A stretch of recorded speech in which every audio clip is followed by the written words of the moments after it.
안녕하세요. 오늘 뉴스레터의 주요 내용은 다음과 같습니다. 1. 괴물 미사일. 2. 완전히 다른 버전. 최근 국내 방위산업계에 깜짝 놀랄만한 소식이 전해졌습니다. 한국 하나디펜스와 미 육군 전투 능력개발사령부가 DVCOMAC 미 애리조나 유마 시험장에서 K9A1 자주포 및 K10 탄약 보급 장갑차를 가지고 미국의 차세대 탄약과 호환성 테스트를 진행한 것인데요.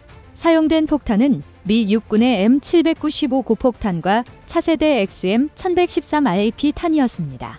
하나디펜스가 10일 공개한 영상에서는 K10 탄약 보급 장갑차에 의한 탄약의 자동 공급, K9A1의 사격 후 진지 이동 슈트 앤드 스쿠트 급속 사격 버스트 파이어 빠른 발사 속도 래피드 레이트 오브 파이어 능력을 선보인 후 마지막으로 K9 자주포의 XM1113RAP 탄 사격이 진행되었음을 알 수 있었습니다. 특히 관계자에 따르면 이날 현지 테스트에 참여한 모든 관계자의 입을 떡 벌어지게 했던 두 가지 사건이 있었다고 하는데요. 첫 번째 K9 자주포가 M795 고폭탄을 43초 만에 6발 급속 사격 장면이었습니다.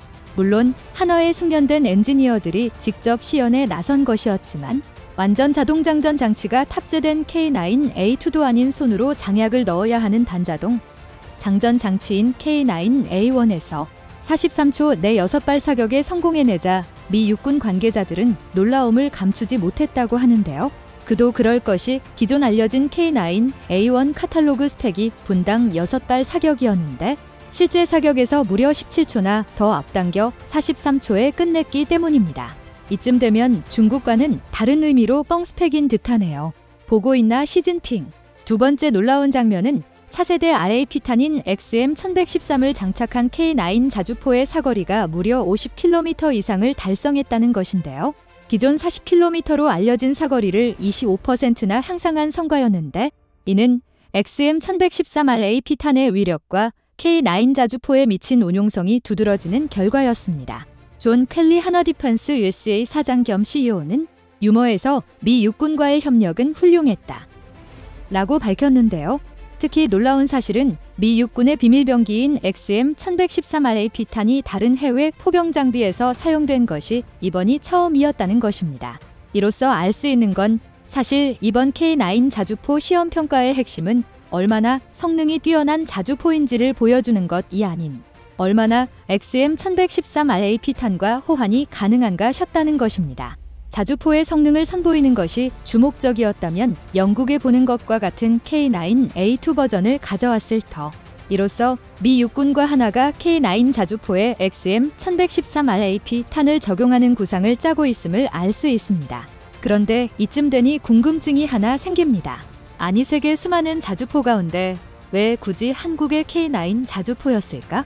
그것도 자신들이 수년간 수십억 달러를 투자해서 개발한 차세대 포탄을 자국산 자주포도 아닌 뜬금없이 왜 한국산 자주포의 호환성 테스트를 진행했는지 의문이 들기 마련인데요. 이는 여러 가지 요인이 작용한 결과입니다. 우선 미국산 자주포에는 이미 시험 테스트가 끝났습니다. 미 육군에 따르면 XM1113RAP 탄을 39구경인 M109A6 팔라딘에서 쏘면 40km를 날아가고 58구경인 M1299에선 70km까지 사거리가 늘어난다고 하였는데요. 뭐 그건 그렇다 치고 왜 그럼 굳이 K9일까 싶은데 52구경이라면 독일 PGH-2000도 있지 않겠습니까? 이건 두 가지 측면에서 살펴봐야 합니다. 첫 번째, 우크라이나 전쟁으로 인한 장거리 무기의 수요가 급증하자 미국은 XM1113RAP 탄의 수출을 위해 현재 전 세계 자주포 시장 80%의 점유율을 가진 K9 자주포에서 운용이 가능한지 확인하고 있는 것인데요. K9은 지금까지 9개 나라에서 2,200문 이상의 수출고를 올렸으며 특히 폴란드, 노르웨이, 핀란드, 에스토니아 등 유럽 국가들의 도입이 급증하고 있습니다. 최근에는 루마니아와 영국도 K9 자주포 도입을 고려하고 있죠. 이럴 때 미국이 155mm 전용 XM1113을 팔기 위해서 K9의 호환이 가능한지 체크하는 것은 당연하겠죠. K9의 엄청난 경쟁력을 알 수 있는 부분입니다. 두 번째 이유는 노르웨이의 암묵적 요구입니다. 전문가들은 노르웨이가 자국이 운용하고 있는 K9 자주포의 XM1113RA 피탄 사용이 가능한지 미국 측에 요구했을 것이라고 하였는데요. 이렇게 말씀드리면 야 노르웨이 같은 고등어 원둘 국가가 무슨 힘이 있다고 미국에 짬을 시키냐고 하실 수 있지만 사실 XM1113RA 피탄을 공동으로 개발한 국가가 바로 노르웨이입니다. 좀 더 정확히 이야기하면 노르웨이의 세계적인 방산기업 NAMMO가 XM1113RA 피탄의 추진체제를 도맡아 설계 개발하였는데요. NAMMO는 노어딕 애뮤니션 컴퍼니의 약자로 북유럽 탄약회사를 지칭합니다. 사실 이름만 북유럽이지 노르웨이 기업이라 할 수 있는데요. 노르웨이 정부와 핀란드 방산업체 에일리어가 공동 소유주로 이마저도 에일리어 지분의 절반을 노르웨이 방산기업 콩스버그가 갖고 있습니다.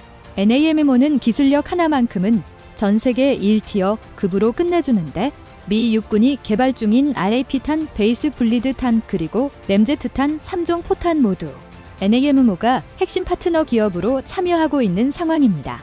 여기에 AIM-120 암람 IRISTN 조세 AIM-942와 인더한 SM 등 한 번쯤은 들어봤을 만한 미사일 추진체계를 개발한 곳 역시 남모인데요.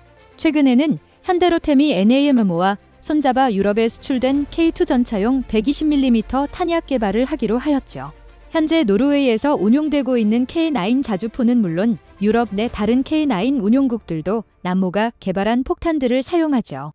즉, 이번 미국에서 진행된 XM1113RA 피탄과 K9 자주포의 호환성 테스트는 노르웨이 및 나토에서 운용되는 K9을 위한 예비평가로 볼 수 있습니다.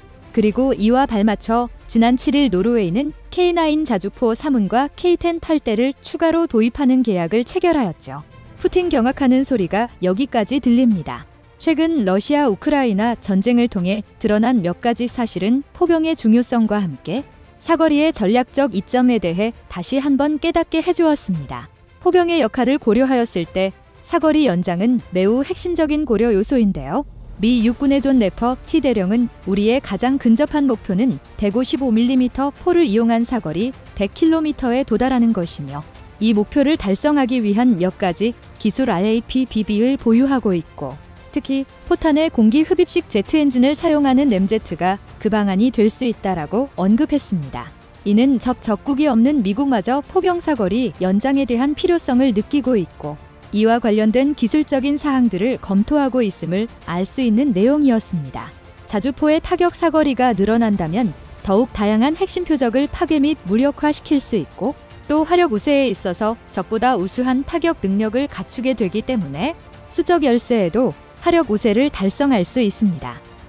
또한 아군의 기동 제한 요소 중 하나인 적 포병 능력을 저하하고 작전 부대의 기동 속도가 빠르더라도 지속적인 근접 지원이 가능하기 때문에 아군의 기동 여건을 보장할 수 있습니다. 이와 동시에 중심 지역에 대한 타격 범위가 향상되기 때문에 적의 기동을 제한시킬 수도 있죠. 거기에 생존 가능성 보장 측면에서도 적에 의한 피격 확률이 낮아지기 때문에 현재보다 생존 가능성이 보장될 수 있습니다. 한마디로 남자와 자주포는 길면 길수록 좋고 짱이다. 자주포의 사거리를 연장할 수 있는 방법 중 가장 효과적인 방법은 바로 새로운 포탄의 개발인데요.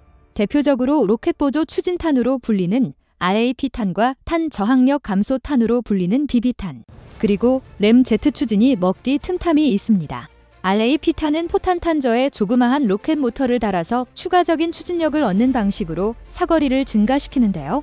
다만 RAP탄은 사거리 증대를 위하여 별도의 추진 장약과 로켓 모터가 부착되기 때문에 탄체의 폭발 효과를 위한 작약의 탑재량이 감소하며 로켓 추진을 제어할 수 있는 장치가 없기 때문에 공산 오차가 증가합니다. 반면 탄 저항력 감소탄 이하 BB탄은 별도의 추진 장치 없이 탄저부에서 발생하는 진공 상태를 제거해 사거리를 연장하는 원리를 적용한 탄압이다. 탄이 고속으로 비행 시 탄저부에 진공 현상이 발생하여 탄의 비행 방향 반대쪽으로 작용하는 항력이 발생하는데 이를 감소시키기 위해 항력 감소 장치 베이스 블리드 유니트를 장착합니다. 그래서 BB탄이라고 불리죠. 그리고 이 두 가지 탄의 장점을 섞어 놓은 것이 바로 램제트 추진 포탄인데요. 램제트 엔진은 흡입 공기의 물리적 성질인 공기의 압축 성질과 흡입구의 형상을 이용하여 공기역학적으로 압축시켜 발사함으로 초고속 비행에 적합할 뿐 아니라 압축기와 터빈을 사용하지 않기 때문에 높은 추력, 중량비를 가집니다. 현재 운용하는 화포 KH-179K55K55A1K9에서 포탄 발사 시 마하 이상의 포구 초속을 낼 수 있는데요. 이게 포탄인지 미사일인지 헷갈릴 지경입니다. 또한 현재의 포탄 구경인 52구경을 그대로 유지할 수 있기 때문에 새로운 화포 개발이 불필요합니다. 사거리와 속도 모두 기하급수적으로 향상되는데 K9의 포탄에 적용하면 사거리 100km 이상 천무미사일에 적용하면 200km 이상까지 사거리가 늘어납니다. 램제트의 개발은 포병대대의 획기적 혁신을 불러와 사실상 전장의 게임 체인저가 될 가능성이 농후합니다. K9 자주포의 사거리가 845km가 되는 그날까지 우리 대한민국 기술진들 응원합니다. 왜 845km냐고요? 연평도에서 자금성까지 845km. 글로벌 경제 위기는 반도체 업계도 피할 수 없었습니다. 매출 감소 속에서 TSMC를 비롯한 대부분의 반도체 기업들은 투자 감소를 선언했는데 반대로 삼성전자는 투자를 늘린다고 밝혔습니다. 이 과정에서 삼성전자가 3나노 반도체 시장을 장악할 것이라는 예측이 나오자 TSMC가 급하게 미국에 3나노 공장을 추가로 건설한다고 발표하고 나섰습니다. 삼성전자의 파운드리 시장을 빼앗길 수 있다는 위기감 때문인데 삼성전자는 반도체 공장 추가 건설에 이어 신기술 도입까지 선언했습니다. 이를 기반으로 삼성전자가 향후 반도체 파운드리 시장에서 TSMC의 점유율을 역전할 수 있을지 관심이 쏠리고 있습니다. 다만 현지 언론에 따르면 TSMC 주문량은 지난 9월 말부터 감소세로 돌아섰고 내년 1분기까지 감소가 이어질 전망입니다. 이미 지난 3분기부터 미디어텍과 엔비디아, AMD 등 핵심 고객사가 주문 물량을 줄이고 있는데 향후 주문을 추가로 줄일 가능성이 있습니다. 이런 가운데 TSMC가 올 연말 양산 예정인 3나노 공정 기반의 반도체 칩도 예정보다 40에서 50%가량 주문을 취소한 것으로 알려졌습니다. 수요 둔화로 재고, 저점이 필요한 데다가 3나노 칩 생산 단가가 높아서 불황기에 이를 감당하기 어렵다는 판단 때문입니다. 반면 삼성전자는 일단 생산은 계획대로 진행되고 있다고 밝혔습니다. TSMC가 시설 투자 축소를 결정한 것과 달리 삼성전자는 올해 총 시설 투자 예상 금액 54조 원을 계획대로 집행할 계획입니다. 이는 지난해 시설 투자 금액인 48조 2천억 원 대비 12% 증가한 것인데 중장기 수요 대응을 위해 EUV, 노광 장비의 선제적인 시설 투자가 절실하기 때문입니다. 미국 텍사스주 테일러시의 짓는제 2파운드리 공장도 부직 공사가 예정대로 진행 중이며 경기 평택 캠퍼스 제3공장이 가동을 시작한 데 이어서 현재 제4공장 건설을 위한 기초 공사도 진행 중입니다. 중국 시장에서 철수한 네덜란드 ASML은 회장이 직접 방안을 준비 중이며 향후 EUV 장비를 삼성전자가 독점할 가능성도 제기됩니다. 삼성전자의 공격적인 투자 확대에 TSMC도 갑자기 전략을 수정했습니다. 미국의 3나노 기술이 적용된 공장을 건설하겠다고 밝힌 것입니다. 투자 금액은 현재 미 애리조나에 건설 중인 공장과 비슷한 120억 달러, 약 16조 원 규모입니다. 이에 따라 TSMC의 대미 투자 규모가 총 240억 달러로 늘면서 TSMC와 미국의 밀월이 더욱 강화되고 있다는 이야기도 나옵니다. 미 WSJ은 9일 TSMC가 미국 애리조나의 파운드리 공장 추가 건설 계획을 조만간 발표할 계획이라고 보도했습니다. TSMC는 이미 2020년 애리조나주 피닉스의 파운드리 공장 건설을 발표하고 오는 2024년 첨단 공정인 5나노 반도체 제품 양산을 목표로 공장을 짓고 있습니다. 새로 건설할 제2공장은 3나노급 공정이 적용될 전망입니다. 3나노는 삼성전자가 지난 6월 세계 최초로 양산에 성공한 최신 공정입니다. 미국은 자국산 반도체뿐만 아니라 미국의 원천 기술이 적용된 첨단 반도체의 대중 수출을 막고 있습니다. 여기에 글로벌 반도체 업체들의 최신 공장을 미국으로 잇따라 유치하면서 자국 반도체 산업 육성에 적극적으로 나서고 있습니다. 미국은 자국 내 반도체 공장을 짓는 기업에는 총 520억 달러 약 기도 원의 보조금을 지급하기로 하고 향후 4년간 25%의 세액공제도 약속했습니다. 미 정부의 유치 공세 덕분에 현재 미국의 반도체 공장을 짓겠다고 밝힌 글로벌 반도체 업체만 8곳에 달합니다. 그런데 대만 언론들은 TSMC가 1나노, 1.4나노 공정 등 가장 앞선 핵심 기술을 기존처럼 대만에 둘 것이라고 보도했습니다. 미국에는 3나노 공정까지만 제공하고 2나노 이하의 첨단 반도체는 넘기지 않겠다는 의도로 보입니다. 뉴페이던 대만경제연구원 연구원은 대만 언론과의 인터뷰에서 TSMC는 2026년 1나노, 1.4나노 공정 반도체 제품 생산을 시작할 것으로 보이며 가장 앞선 공정의 기술을 활용한 공정은 대만에 둘 것이라고 말했습니다. TSMC와 미국이 2나노 이하 반도체를 두고 줄다리기 하는 가운데 삼성전자는 꿈의 기술이라고 불리는 신기술을 도입합니다. 삼성전자는 2025년 2나노, 2027년 1.4나노 공정에 웨이퍼 반도체 원판의 뒤쪽 면을 활용하는 기술을 도입한다고 밝혔습니다. 기존 2차원 2D적인 반도체를 3차원 3D로 확장하는 것입니다.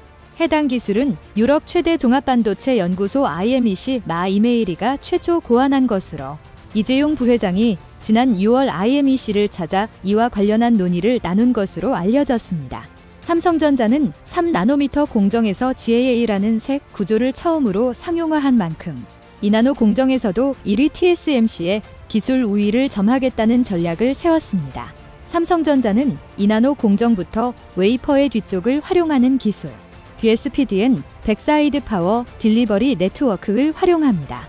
이 기술은 반도체 성능 한계를 뛰어넘기 위해 고안된 것으로 지난 2019년 벨기에 로벤에 있는 유럽 최대 종합반도체 연구소 IMEC가 제안한 개념입니다.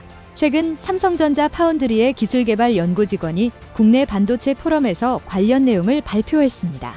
전기 신호에 의해 작용하는 반도체는 전류를 어떻게 흘려보내는지가 기술의 핵심입니다.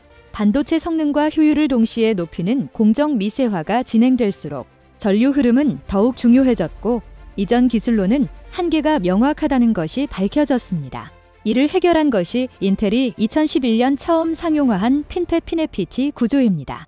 마치 지느러미 핀처럼 철볼록한 철 모양으로 배치한 것입니다. 핀펫 구조도 더 세밀한 회로에서는 이전과 같은 문제가 발생했습니다.